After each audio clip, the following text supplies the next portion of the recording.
टिप्पणी थी, कोर्ट ने यह भी टिप्पणी करी कि जो भी नोट शीट चली वह मुझे क्यों नहीं दी जा रही है, इसका क्या कारण है कि सरकार कुछ छुपा रही है। फिर महाधिवक्ता साहब ने पूरा आर्ग्यू करा, मेरिट पे अभी कुछ भी आर्ग्यू नहीं हुआ है।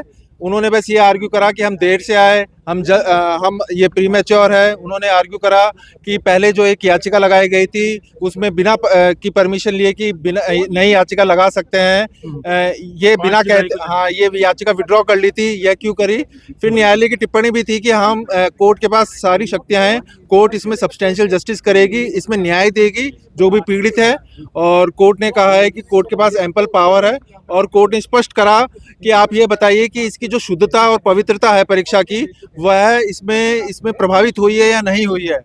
कोर्ट ने स्पष्ट पूछा कि पेपर बड़े लेवल पे लीक था या नहीं था, और ने क्या कहा उस पे एजी साहब ने ये कहा कि जो पेपर लीक था उस पे पहले जो हमारे पास रिपोर्टें आई, प्रारंभिक रिपोर्टें, उस पे फिर हमने ये भर्ती रद्द करने की राय दी, लेकिन सब्सिक्वेंट डेवलपमेंट की हमारी गिरफ्तारियां और भी हुई, इसलिए हमने ये राय बदली है।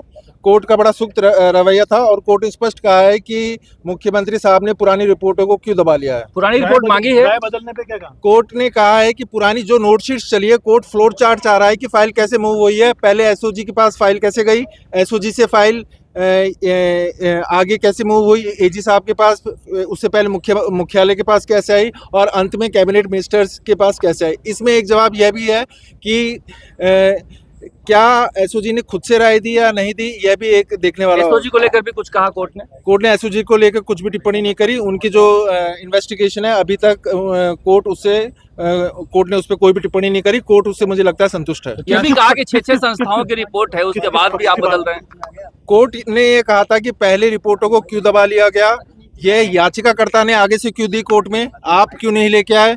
और कोर्ट ने कहा कि मुख्यमंत्री की इसकी पवित्रता और शुचिता भंग हुई है या नहीं हुई, इस पे बहस होनी चाहिए, ना कि इस पे कि कोई पहले आया था कोई बाद में आया था, आप देरी से आए, आप जल्दी आए, याचिका प्रीमेच्योर है। इन चीज़ों पे कोर्ट ने कहा कि हम जो भी फैसला लेंगे मेरिट पे लेंगे। इन चीज़ों में कोर्ट के पास बहुत ज़्यादा शक्तियां हैं, आर्टिकल 226 भारत के संविधान के अंतर्गत, इसके अंदर हम इसका जो भी होगा सब्सटेंशियल जस्टिस करेंगे, ना कि मेरिट पे, ना कि सरकार की मंशा पर कहीं ना कहीं सवाल खड़ा किया कोर्ट ने आज के। बिल्कुल स्पष्ट है, जो भी टिप्पणियां हैं मैंने स्पष्ट रूप से बताया आपको। तो अब क्या रहेगा इस मामले में? देखिए, मामला कई लोग ऐसे भ्रमित कर रहे हैं कि आज फैसला आ जाएगा, ऐसा आ जाएगा। अभी एजी साहब ने प्रिलिमिनरी ऑब्जेक्शंस पे बहस करी है, फिर हम भी करेंगे बहस, फिर वहां से भी बहस होगी, तो इसमें 5 दिन बहस में लग सकते हैं। फिर कोर्ट में ये एक लंबा चौड़ा जजमेंट आएगा, क्योंकि इसमें फैक्ट्स और कानून बहुत ज्यादा है। तो मेरे को लगता है कि इसमें एक न्यायालय फैसला तो सुरक्षित रखेगा। सरकार जो कहने की कोशिश कर रही है कि बड़े लेवल पर लीक नहीं हुए पेपर, इसलिए रद्द नहीं किया जाना चाहिए, इसको लेकर कोर्ट ने कहीं अभी सर इस पॉइंट पे बहस नहीं हुई, प्रिलिमिनरी ऑब्जेक्शंस पे बहस हुई है, और सुप्रीम कोर्ट के जजमेंट्स दिखाए गए हैं। जो न्यायालय की टिप्पणियां थी वो मैंने आपको बताई है।